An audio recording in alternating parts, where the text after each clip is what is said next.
Kabar terbaru datang dari bek Matthijs de Ligt. Pemain belakang Manchester United itu tetap berpikir positif meski sudah hampir 3 bulan menjalani pemulihan cedera. Bek berusia 26 tahun tersebut menargetkan bisa kembali bermain bulan depan. Tujuannya jelas, membantu Setan Merah mengamankan tiket ke Liga Champions musim depan. Sebagai informasi, De Ligt terakhir kali tampil pada 30 November saat Manchester United menang 2-1 di markas Crystal Palace. Dalam pertandingan itu, ia mengalami cedera pada punggung bagian bawah yang membuatnya harus menepi cukup lama. Saat ini fokus utamanya adalah mengejar kebugaran penuh agar bisa tampil dalam 12 pertandingan tersisa musim ini. Tim asuhan Michael Carrick sedang bersaing ketat di papan atas klasmen, sehingga kehadirannya di lini belakang diharapkan bisa menambah kekuatan tim dalam perebutan posisi 4 besar. AC Milan dikabarkan masih serius mengejar gelar Serie A musim ini. Harian olahraga La Gazzetta dello Sport dalam edisi Selasa kemarin menegaskan Rossoneri belum menyerah. Meski masih tertinggal dari Inter Milan di puncak klasmen, peluang memangkas jarak masih terbuka. AC Milan sendiri akan menghadapi Como di laga tunda. Jika menang, selisih poin dengan Inter bisa jadi hanya 5 angka. Situasi ini diyakini bisa memberi tekanan besar ke rival sekota mereka, Inter Milan. Media tersebut juga menyebut pelatih Massimiliano Allegri tetap percaya diri meski tak banyak bicara soal peluang juara di depan publik. Keuntungan Milan ada di jadwal yang lebih ringan dibanding Inter yang masih tampil di Liga Champions. Selain itu, laga panas derby della Madonnina dalam 3 pekan ke depan bisa jadi penentu arah perburuan gelar. AC Milan mulai ancang-ancang di bursa transfer musim panas. Targetnya bek senior John Stones dari Manchester City. John Stones dikabarkan bisa tersedia dengan status bebas transfer. Situasi ini langsung dimanfaatkan Milan yang ingin menambah bek berpengalaman sesuai kebutuhan pelatih Massimiliano Allegri. Tapi persaingan tidak akan mudah. Bayern Munchen disebut paling depan dalam perburuan sang pemain. Apalagi ada faktor kedekatan dengan Vincent Kompany. Atletico Madrid juga ikut memantau sang pemain. Kontak awal memang sudah ada, tapi negosiasi masih panjang sebab AC Milan tetap berhitung soal kontrak dan kondisi keuangan tim. AC Milan membidik bek kiri muda Victor Valdepenas dari Real Madrid. Ini merupakan langkah lanjutan setelah sukses dengan Alex Jimenez. Valdepenas kini bermain untuk Real Madrid Castilla dan sudah mencatat 20 penampilan serta debut profesional bersama tim senior Desember 2025 lalu melawan Deportivo Alaves. AC Milan menilai ia agresif, muda dan punya potensi jangka panjang dan merupakan profil yang sangat mirip dengan Alex Jimenez.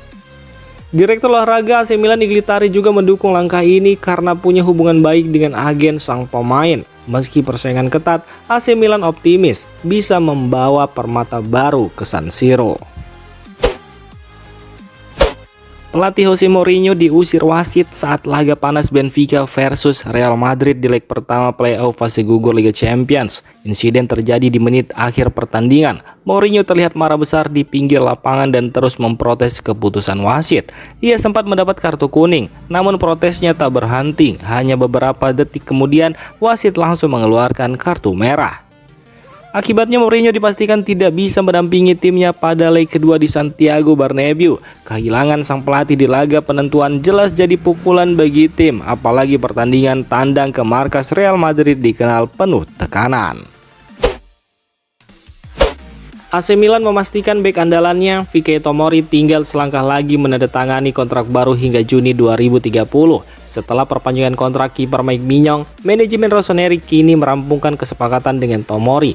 Pengumuman resmi disebut tinggal menunggu waktu. Kontrak baru berdurasi 4 tahun ini disertai kenaikan gaji signifikan, sekitar 4 juta euro bersih per musim termasuk bonus, menunjukkan kepercayaan klub pada bek berusia 28 tahun tersebut. Sejak didatangkan dari Chelsea pada Januari 2020, Tomori sudah mencatat lebih dari 200 penampilan dan 7 gol ia catatkan, termasuk peran penting saat Milan juara Serie A musim 2021-2022. Manajemen Milan pun dikabarkan siap memanggil Tomori ke Casa Milan untuk menandatangani kontrak, menutup spekulasi dan memastikan bek ini tetap menjadi tembok kokoh Rossoneri. Laga panas antara Benfica dan Real Madrid berakhir dengan kemenangan tipis 1-0 untuk tim tamu. Satu-satunya gol dalam pertandingan leg pertama playoff fase gugur Liga Champions itu dicetak oleh Vinicius Junior pada menit ke-50.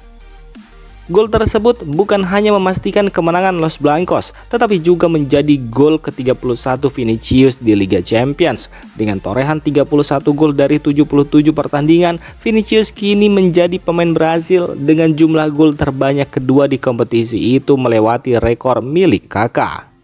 Catatan ini semakin menegaskan kontribusi besar Vinicius sejak bergabung dengan Real Madrid pada 2018 dan memperkuat statusnya sebagai salah satu pemain kunci di panggung Eropa. Laga Liga Champions UEFA antara Galatasaray dan Juventus yang digelar di Rams Park, Istanbul berlangsung dramatis. Galatasaray tampil ganas dan menang telak 5-2. Hasil ini memberi wakil Turki keunggulan 3 gol yang sangat penting sebelum leg kedua digelar di Turin. Hasil pertandingan tersebut bukan hanya soal skor besar, tetapi juga mencatat sejarah baru bagi Juventus. Bagi Juve, kekalahan ini menjadi catatan kelam. Ini adalah kedua kalinya mereka kebobolan minimal 5 gol dalam satu laga kompetisi Eropa. Lebih buruk lagi, ini menjadi pertama kalinya Juventus kebobolan 5 gol dalam satu pertandingan Liga Champions. Sebelumnya, kekalahan besar yang pernah mereka alami terjadi saat tumbang 0-7 dari Wiener pada ajang European Cup musim 1958-1959. Bek Juventus Pierre Kalulu meminta timnya tidak larut dalam kekecewaan setelah kalah telak dari Galatasaray. Dalam laga yang digelar di Istanbul, Turki itu, Juventus memang tumbang dengan skor telak 5-2 dari tim berjuluk Cembum Aslan tersebut. Kekalahan ini menjadi pukulan berat bagi si nyonya tua. Kalulu mengakui hasil tersebut sangat mengecewakan. Ia menilai Juventus sebenarnya memulai pertandingan dengan cukup baik, namun performa tim menurun drastis di babak kedua hingga kebobolan 4 gol dalam 45 menit terakhir. Meski kalah besar, Kalulu tetap yakin peluang belum tertutup. Ia optimis Juventus bisa membalikan keadaan pada leg kedua yang akan digelar di Turin. Dengan dukungan penuh para Juventini, ia percaya timnya masih punya kesempatan untuk lolos ke babak 16 besar Liga Champions.